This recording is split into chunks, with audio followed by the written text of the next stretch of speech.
How you doing, pal? You must be getting hungry. It's a nice day for food, huh? I'll feed you.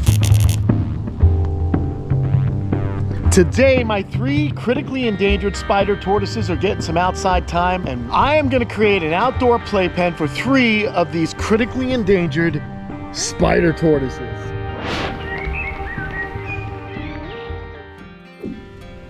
So you guys have met the spider tortoises before. We got them from a zoological institution here in Florida. They have been taken off display and they had to retire, and of course we brought them to Kamp Kenan. Now I have been keeping these guys in one of my awesome vision cages, and that's been very good for them. They've been doing extremely well. But as you guys know, I like to give my animals some outside time, and I was thinking I want a project, so I thought let's go ahead and get ourselves a really cool playpen for these Madagascar spider tortoises. Pyxis arachnoides is their name, and they're named spider tortoises because of those really cool designs, and you don't see a lot of them in captivity. This is a full-grown tortoise, and in Madagascar these animals are under threat of poaching for the animal trade and under threat of losing their habitat. Another interesting thing though about the spider tortoise is they have a hinge right here on their plastron. So it's similar to a box turtle. These guys can actually go into their shells a little bit more than most other tortoises. Look at that. He can really close up, which is a nice adaptation to have when you want to protect yourself. Now these 3 are doing incredibly well. They feel so heavy, which is a good thing. You want your tortoises to feel heavier than they appear. And these little ones are tiny. And I thought it would be kind of cool to see if we can make some kind of structure. I can put them out during the day and then quickly and easily grab them through my front door and then pull them back into their habitat on the inside. It's just a cool way for me to get them some outside time so they can kind of explore and interact with a different environment, which I like doing. The other cool thing is this enclosure is also occupied by another Madagascar tortoise, which happens to be endangered as well. Of course, we're talking of the radiated tortoise. Now you guys know these here. These are beautiful tortoises, also from Madagascar. They're extremely attractive animals, and so funny, a lot of the tortoises and animals from Madagascar are very attractive. They're just beautiful. And the radiateds, because they have this pretty shell, are sought after by collectors, and the illegal tortoise trade and animal trafficking is rampant in Madagascar. In fact, earlier this year in February, over 3,200 tortoises, radiated tortoises, spider tortoises, and the Anifera, or the plowshare tortoise, were being poached, and the Turtle Survival Alliance was fantastic. They actually caught these illicit people. The government caught them, and the Turtle Survival Alliance in Madagascar has been keeping these animals and trying to repatriate them into their natural habitat. Now look at this. This is another cool thing. Their habitat, these guys live in more of a forested area, so you can see they're blending in. They really do have a nice way of blending in. When you start to come back, they can blend into those wood chips, into some of these grasses, things like that. So what I'd like to do is kind of figure out someplace along here where maybe I can do a little enclosure and just give them a little bit of this outside beauty that we have here. I wonder what I can do. Obviously I'm not going to be able to incorporate the ponds, but maybe I can do something in this particular area, because we do have actually a really cool kind of area here. Now it's a little rocky. I could probably get some mulch, throw it over those rocks. We have a little topography here.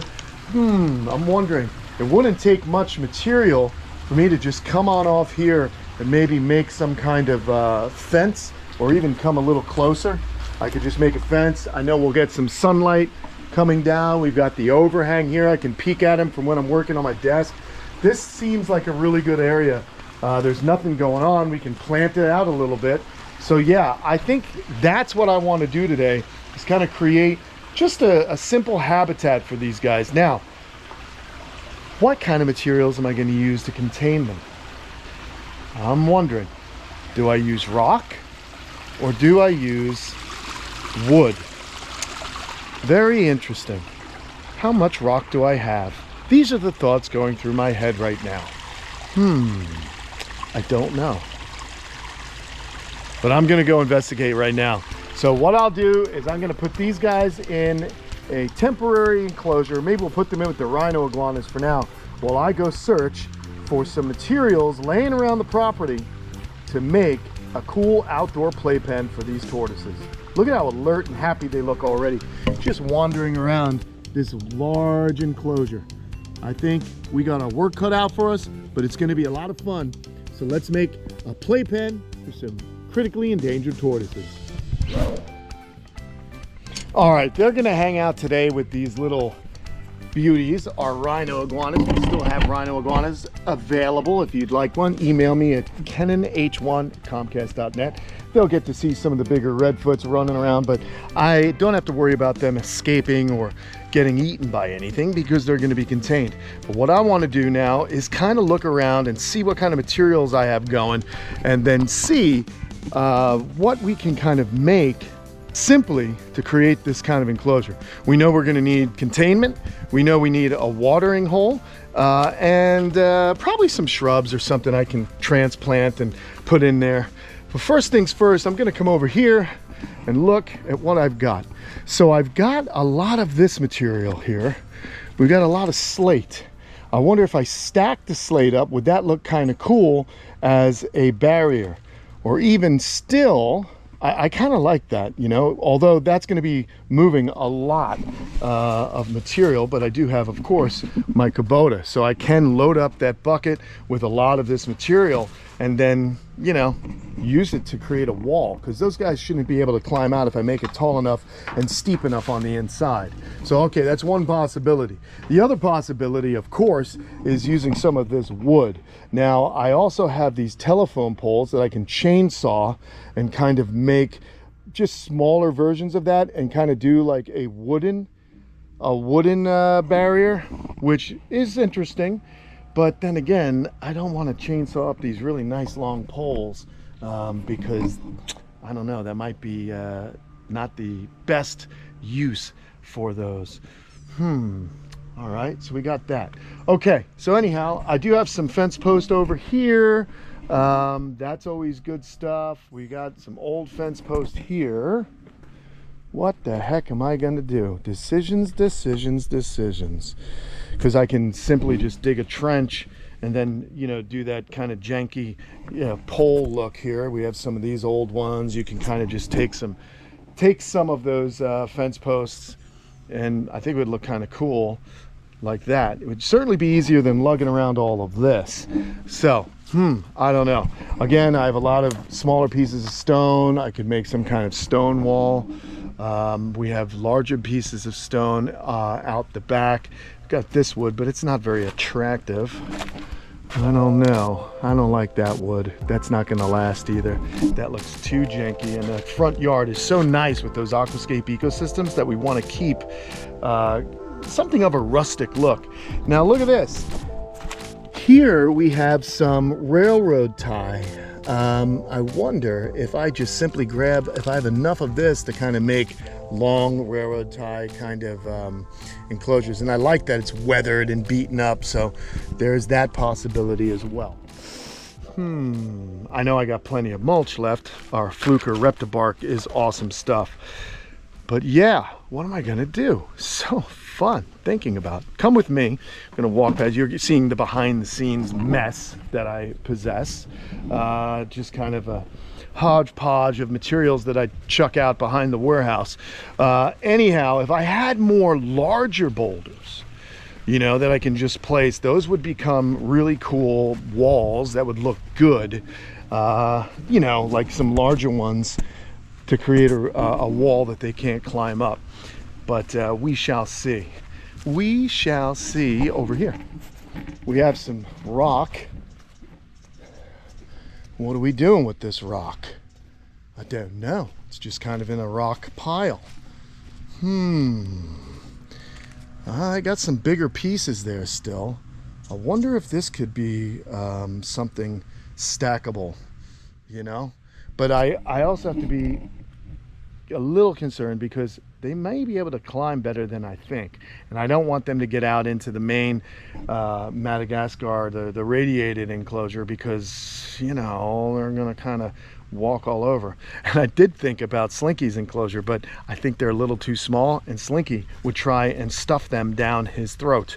So we don't want that either. Slinky, of course, is my large monitor lizard. Let's go peek in at him. So you're watching real time as I kind of go through the motions here, thinking about what the heck am I going to do? It's just a situation where I just want these animals to see the sun. Oh, by the way, there are some more radiated tortoises that are doing great, and that's a Slinky. And you see, Slinky creates problems. He digs, he does all kinds of stuff. So I don't necessarily want these little guys hanging out in here because they would get roughed up by Slinky. He'd probably flip them over. I've had that happen. He actually flipped a smaller tortoise over, and unfortunately it baked in the sun, and that was no bueno.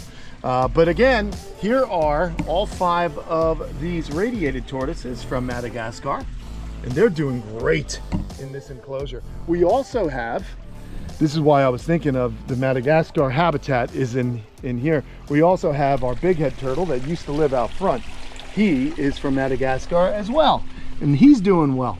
But we should be getting a couple more of those soon. I'll keep you guys updated. But anyhow, yeah, this is not going to work. But again, it's always good to come visit the Slinker. Such a handsome guy, isn't he? All right, well, I'm thinking with what I have at the moment, it's so hard. I'm so indecisive because I know it's gonna take a while to get this done. Oh boy. But I'm just thinking, what's the easiest thing to do? How much fence post do I have? Because one of these I cut in half, and then we get 2 of them. Ay caramba. What am I gonna do?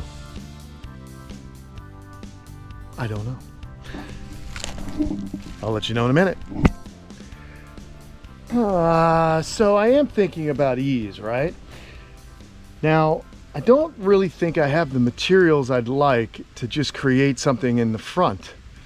But I do have this awesome enclosure here that's kind of just being occupied by one lady. Of course, I'm talking about Lola. What you doing in there, Lola? Lola's sleeping. You want to see her? There she is, right there. Oh, I don't know if we can even see her in the dark there.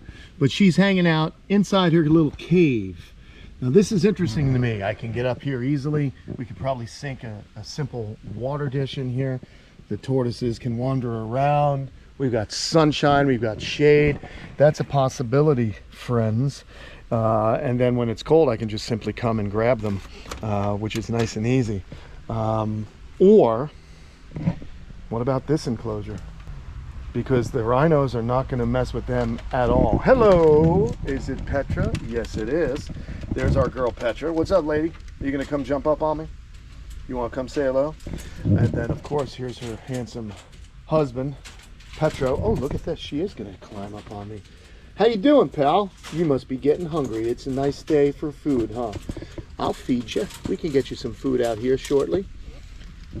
Well, you know, I've got this unoccupied space. Why go through all the trouble of just pulling all that material around and possibly even using material that I didn't really want to use for it when I have perfect enclosures right here that I think would work just as well. And look at this, we got sunlight dappling here. This is kind of a large one. We've already got a nice shallow water dish. And again, remember, this is just a playpen situation. So I think I'm gonna go this route. I think this is the smarter thing for me to do. It looks, you know, a little challenging, but we've got nice little walkways there. I want to see these guys use their brains. So what do you say we pull them in, we watch them in here for a little while, talk about them a little bit, see how they interact with Petro and Petra, and we can go from there. Kind of a cool situation that I have these large enclosures for the lizards. Again, this was another area. Slinky used to live here. I made this walkway for some tortoises. They would use it. They walked up and into the plateau, if you will. But what's cool is we can go ahead, get the tortoises, put them in here. I'll get some food. We'll feed the lizards and see if the tortoises are hungry themselves. It's always cool if you can get a tortoise to eat in a new habitat quickly. Then that's cool. But these are going to be tortoises that I'm going to be pulling in and out of. I don't know if I'm going to be letting them stay all day long or all night long outside. So this is kind of an easy place for me to kind of grab them and bring them in for the evening. All right, let's do it. All right, we got our turtle stack here. Well, tortoise stack. Let's get them down gently. I want to put them down by the food. See if they're interested in any of it. Of course, we're using our Fluker tortoise buffet blend. But let's close this up. As you can see, Petra and Petra enjoy it. And I like the idea of putting them down here because we've got a solid wall all the way around. We also have way more space for them to move around as opposed to being up here. I'd have to reach way over there to try and grab them. And then, of course, they would pace because they've got these holes here that they would look through. But anyhow, let's see what they think of living with large lizards. I'm sure they've encountered lizards before in their native land, but not rhino iguanas, that's for certain. Like I said, the spider tortoise come from a little forested area, drier forest, but they do get some monsoonal rain. So Florida could be potentially a good spot. However, a lot of people who keep the spider tortoises, because they're so worried about them being critically endangered, they keep them indoors all the time. I tend to think, you know, let's give them some outdoor time. I think some outdoor time that's supervised or contained with a screen top. We know no predators are going to get in at them. I think that's going to be the safest bet for such an incredible species. You know, if I were to create something out in the front with the radiated tortoises, I would feel a lot better if I had some kind of lid on top of it, some kind of screened in enclosure. And I just couldn't get that done today to feel 100% confident of letting these guys wander around. The cool thing is that these animals have been in captivity so long in the zoo situation, they're used to people. So they're not that shy, and as you can see, they're starting to wake up and they might be smelling some of this tortoise diet. So they're going to wind up nibbling down, I think, here. One looks very interested. Let's see, he's getting a nose, and yeah, how's that? That's a good sign. That's a sign of an animal that is very used to being in situations where there's a lot of stimuli going on. So that's great news to see them nibble at that, at least one of them. And this one over here is certainly interested in all the goings on, but he does have these two big lizards to contend with at the moment. But yeah, I was offered these animals and I kind of jumped at the chance to work with them. I've never worked with spider tortoises before. They only lay one egg in their clutch. Can you believe that? So there's only one egg, and this is 2 males and 1 female. I don't know if that's the female or not, but there are 2 males and 1 female. So we have what is called a reverse trio. Look at this, it's still going. Just incredible. These guys will, like the radiated tortoises, have a diapause in their egg. And one of my good friends from the Knoxville Zoo, Michael Ogle, is an expert on this species. So I'll have to pick his brain as to what to do to get them to breed, and then also to diapause and incubate the egg, because how wonderful would it be if we reproduced one of these critically endangered tortoises? And it's funny, when we think of tortoises, a lot of times we think of large tortoises like the galops and the aldabras, but there are some really small species of tortoises. For example, you've got these spider tortoises, and then in South Africa, you know, you have, oh, what is it called? Is it the bowsprit tortoise is another small endangered species. You also have the Chaco tortoise from South America. So there are quite a few smaller species of tortoises that have evolved over the millennia. And look at this one, trying to get that. We moistened this a little bit so that it would be easier for them to chew. So let's see if those little beaks can get it done. Now I wonder if this is the female. Let's see. No, this is a male right here. That's a male. Let's see, what is she gonna do? Is this, are you a girl? Are you the lady? Oh, that's our girl. That is a pretty lady. Here, I'll move you a little bit closer, young lady, so you can kind of, or I don't know, you might be old lady, young lady, I'm not sure, but you're definitely being overcrowded right now. I just wanted her to, well, here, let her go, will you, Petro? Let that little boulder move. Of course, he starts eating over here now. They don't seem too bothered by these lizards. And it's going to be interesting to see what they do throughout the day. Look at this. Look at this. I think she's getting interested in the food. They love it. This is good stuff Fluker makes. So we've got, of course, the pellets, and what you just saw her eat was actually a little dehydrated carrot that I rehydrated. We've got squash and pepper in here as well.